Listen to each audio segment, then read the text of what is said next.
I hope all is well. This is Chris with That Square Sports Podcast and Outside the Quad as well. Today, if you are a Cleveland Browns fan, please sign your resignation, quit, whatever you got to do, because Lord have mercy, I feel sorry for you. As a Texans fan, I went through this pretty much from 2009 all the way to 2017. For you, on the other hand, you've gone through this probably mostly throughout your entire life if you were born in the 2000s or 90s. I was born in 92, and I've never not seen Cleveland have an amazing QB or QB play. Now, the upside of this is, and I'm going to break this video down into two parts. The upside about this is that once the Deshaun Watson project is done, it will be no more, and you will get better after this. Lord willing, from us to you, Browns fans. With that being said, the downside is y'all gonna have to deal with this Deshaun Watson mess for probably about 2 to 3 weeks in the season, and it sucks. But I understand the direction that the Browns are going in. If you pay somebody over $200 million, they've only played 19 games, and in those 19 games, they were not good in the past 4 seasons. I kind of want to see where my money was going. I understand the owner's perspective.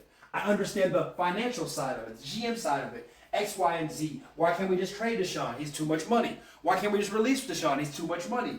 Why can't we just get value for Deshaun Watson? He's not good enough anymore. And I'm not mad for the organization of Cleveland because they swung on Deshaun Watson.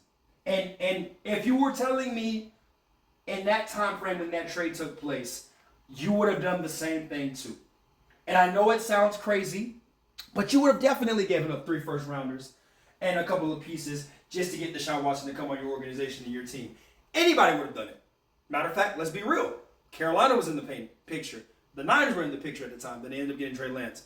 Bad decision.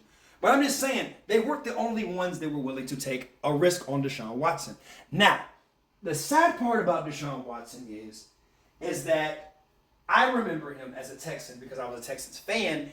And I remember how we had terrible starts with him. And then we would just go on these 8 to 7 game or 9 game win streaks with Deshaun Watson at QB. Or he would just play amazingly well without DeAndre Hopkins. And I would ask myself, man, imagine if we get this guy an offensive line, a good run game, a great set of receivers to go with. Then I said, oh man, he's gone. He goes to Cleveland. The situation is really bad. It's Cleveland. It's always been bad. And that kind of was where I drew the line at I understand what they're doing, but it'll never be enough. The worst part about all this is if Cleveland would have just kept holding on for Baker Mayfield, Lord had mercy. Because Baker Mayfield is probably laughing, and the Texans are probably laughing right now at the Cleveland Browns. Now,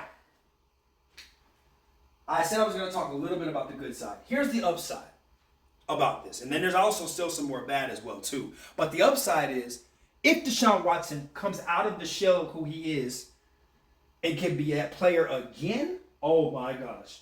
The Browns are in for a true crazy season this year. It is very predictable. They could probably win maybe close to 9 to 8 games. That's your ceiling. That's your space. Whatever you want to be, right? But the thing is with them is that they have the pieces to actually make it work and flow. I would like to say that they're the great value version of the Atlanta Falcons. They just have a lot of young talent, decent offensive line, run game suspect, but Jenkins is a great piece. Fannin, I like Fannin. The defense is not. I mean, Myles Garrett is gone, yes, but they got Verse. Ward over there as well. Linebackers could be a little bit better. It's not a horrible team. It's doable. It's manageable. Are they in a division that's really up for grabs? Because Pittsburgh, we don't know who they are. They're going to be very heavy offensively. Defense, they're probably going to take a hit this year. I do think they're going to trade TJ Watt, but that's for another video. And I look at the Ravens. We don't know what the new head coach is going to be like over there as well. The only really true team that's completed and set and ready to go is the non-blocking Cincinnati Bengals that play 7-on-7 football. Yet Joe Burrow's probably going to get hurt again. With that being said, you have to ask yourself, starting Deshaun Watson seems like the most logical thing money-wise, experience-wise, and future of prediction of talent-wise. But what we've seen is not any of that worth a damn. But also in the quarterback room that people are failing to realize is if we give Shedeur Sanders the keys to the whip of the organization, and he does bad, and you have to go back to Deshaun, people's jobs are about to get fired. You're about to lose your job. Things are going to get rough for you. It's not going to get easy. So with that, with all of this just thrown together, it's telling me that Shedeur Sanders is not ready to be a starting QB in the NFL. Shedeur Sanders has some things that he needs to work on in the NFL. And it's much easier to take what should have been the franchise QB out and put the possible future of the franchise in. It's so much easier to do that because it just makes more sense. It's more understandable. You know what you have left. You know what you've done everything you could. You've been patient. You've been kind. You've done all the things you need to do. And that's the downside of it, right? This is the bad side, right? Because what if Dillon Gabriel or Shedeur Sanders, we all forget about Dillon Gabriel. I don't know why we forget about Dillon Gabriel. But we need to ask ourselves, what is it that the Browns see? I mean, they don't see in Shedeur just yet to start him, right? And for me, I don't believe that Shedeur was, I think, a top pick in the draft. No, I don't think that. Maybe a second or third round, not a fifth round. Like, that was kind of wild. But it is what it is. I think that he is maybe in that QB class. He's probably going to be the second best. That's the highest he can get. I believe that Cam Ward is better. Just the situation was just worse for him in Tennessee. But he did start all those games, and he never got really taken out, you know. As for Shedeur, it's not even his fault. The offensive line was bad. It's just dysfunctional front office. The GM doesn't know what he's doing half the time. You pay Myles Garrett all this money just to say, you know what, next few years we're just going to trade him. Why not? And you don't really get much for him. It's just, there's things that I'm looking at, and it's just a bad hand dealt for Shedeur. He has to go in and turn the entire franchise around, but he doesn't have the mindset, the people, the roster, the capital, nothing to really just pop this franchise back into prominence. Whoa. Let me take back my words.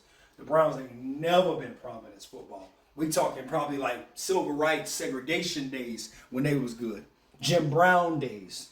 With that being said, all in all, Deshaun Watson is on your right and Shedeur is on your left, and Dillon Gabriel is somewhere in the abyss out there. No one really knows what the Cleveland Browns are doing at quarterback anymore. And do they even care to know? I believe they're just tanking for Archie Manning at this point, or Dante Moore. It's clear as day. They have the offensive weapons on the outside. They just got to get their offensive line straight. That's what they're doing. They're tanking in the most proper way. Them and the Dolphins will be at the bottom. Really, is there anything left to talk about? I don't know. Y'all let me know what y'all think, man. As always, like, comment, and of course, subscribe.